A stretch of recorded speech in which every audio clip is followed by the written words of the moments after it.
Reputed mob boss Joey Merlino has made more recent comments about his uncle, Lawrence Yogi Merlino. In the recent episode, number 47 specifically, Joey Merlino and his co-host Little Snuff arrived in Atlantic City, New Jersey. Joey Merlino and his co-host have visited Scarf Inc., which is on 28th North Georgia Avenue, the residence next to Nicky Scarfo's place, because also Joey Merlino himself had lived there on the upper floor with his uncle, Lawrence Yogi Merlino. Reputed mob boss Skinny Joey Merlino has made it known publicly that he had a falling out relationship with his uncle Lawrence. Live from Eddie Jacobs' office. We're in the heart of Atlantic City. We're at 28 North Georgia. Here's where I used to live with my fucking rat uncle. Right up there, right, Joe? Yeah, the third floor. Here was the office. Scarf Inc. right here? And that. My uncle had the rebar. They had Scarf Inc. Okay. Here was the yard. Nicky used to throw 1976, he'd fuck a hell of a barbecue. Really? My father cooked, pig, everything. Packed, 100 people. Really? Nicky threw a good party. No, it was nice there. I used to live in this house. Yeah. It's a lot of history down here, and we're going to undercover a lot of things. What was over here, Joe? Nicky's house right here, Georgia Avenue. I used to live right here. This was Scarf Inc. I used to live right up here. That was your bedroom up here? Yeah, third floor. Well, Lawrence, that motherfucker, he should die. He is dead. He is dead. This was the office right here, Scarf Inc. Everybody comes here, they take pictures, they go look at it. I can't believe you know how old these buildings are? How old were you when you were living here, Joe? So I got done ratting. I moved down here. I lived in there with Nicky. He's dedicated on episode 14 on his podcast, Merlino's rat uncle. He doesn't even acknowledge his uncle's name. He just specifically calls him a rat. Merlino has started his podcast with Little Snuff since last year in the year of 2023, where he loves to talk about sports, gambling, and the history with Cosa Nostra, or mob informants, better known as rats in Joey Merlino's case. He's made it publicly known that if you cooperate with law enforcement, you are a rat. Regardless if you put anybody in prison or not, he's made publicly known that he has disdain for Sammy the Bull Gravano, Michael Franzese, and much more of the mobsters who have cooperated with the government. And he also has made claims before that he makes no exceptions whatsoever. For instance, when it came to his feud with Michael Franzese, Sammy the Bull and Michael Franzese both welcomed Joey Merlino on the YouTube podcast once it got started. However, Merlino did not reciprocate that same feeling. He's announced them both publicly, and we made videos about Merlino's comments against Franzese and Sammy the Bull Gravano, and which you could check out in our previous videos. However, many people felt Joey Merlino had crossed the line when he made comments about Michael Franzese's father, Sonny Franzese, calling Sonny Franzese a rat because Sonny Franzese had accepted Michael Franzese despite him cooperating with the government. And Merlino feels when it comes to any type of mob informants, if you cooperate with the government, you should be outcasted from the family and never have any form of communication. And since Franzese has reconciled with his family, therefore Merlino has a problem with it, and he has not apologized or has never been convinced from the general public that he should recant his statement. He stands by his statement by calling Sonny Franzese a rat along with Michael Franzese. And the reason why he also emphasized why he's going to keep insisting calling the Franzese family a rat is because he himself has also denounced his family member, which is Lawrence Yogi Merlino, which brings us to this topic. And this is what everybody's been waiting for. Yes. You know, and I want to go over a little about this. Lee Cole had a poll, certain things that you said about family members that you didn't say anything wrong. So how do you feel about that? Well, he had a poll. 60-some% said I was wrong for talking about Sonny Franzese. Yeah. And his jerk-off son had I think he put a show up too. I didn't say it. Yeah, he did. They all put up shows. I shows. couldn't shine his father's shoes. Yeah. Your father's a rat just like you. First of all, let me explain something to you. Your father knew you were a rat, and he hung with you. You picked him up from jail.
Yeah. They hung up on me. They never talked to me again. So I guess they were talking to them. They said they weren't.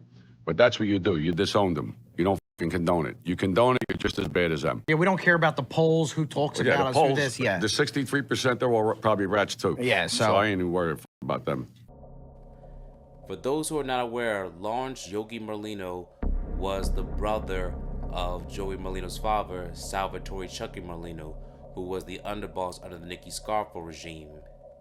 Lawrence Merlino also worked with Nicky Scarfo before Nicky Scarfo became the boss.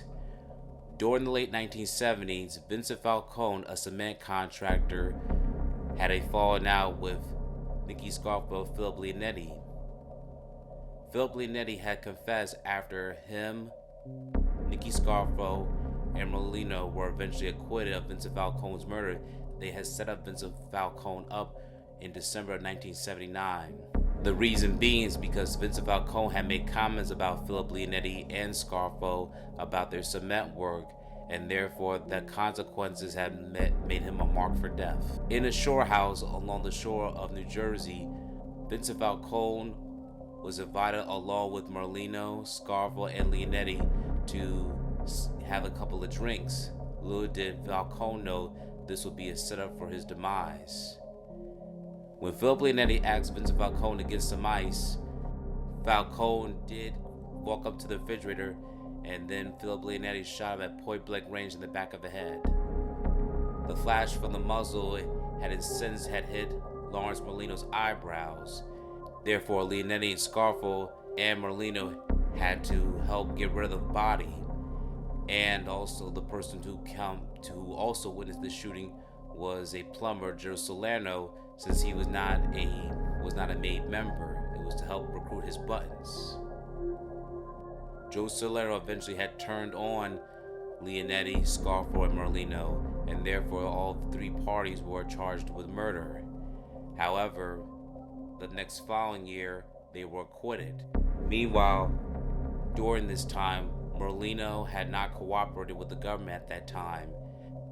This would actually earn him the ranks, along with his older brother, Chucky Merlino, who was Nicky Scarfo's best friend, and many others, to eventually earn their button, join Omerta, and become official made members in the Philadelphia crime family. Lawrence Merlino and Philip Leonetti will also bond, and their friendship will blossom into them doing more recruits, killing, extortion, and racketeering. However, as the Philadelphia mob was also rising, so did their criminal charges and allegations. Eventually, in the late 1980s, Nicky Scarfo and all his underlings, which included Lawrence Merlino, were charged with racketeering, murder, and much more, which gave them all many years imprisonment, including life sentence terms. Unbeknownst to Scarfo at the time, his own nephew, Philip Leonetti, decided to flip and cooperated with law enforcement, and so did other Scarfo crime family members such as Nick the Crow Caramandi, Tommy Giorno, and Lawrence Merlino. Lawrence Merlino at the time will also cooperate with the government, and therefore he's earned the moniker a rat to many of his peers, and therefore this also rubbed Joey Merlino the wrong way.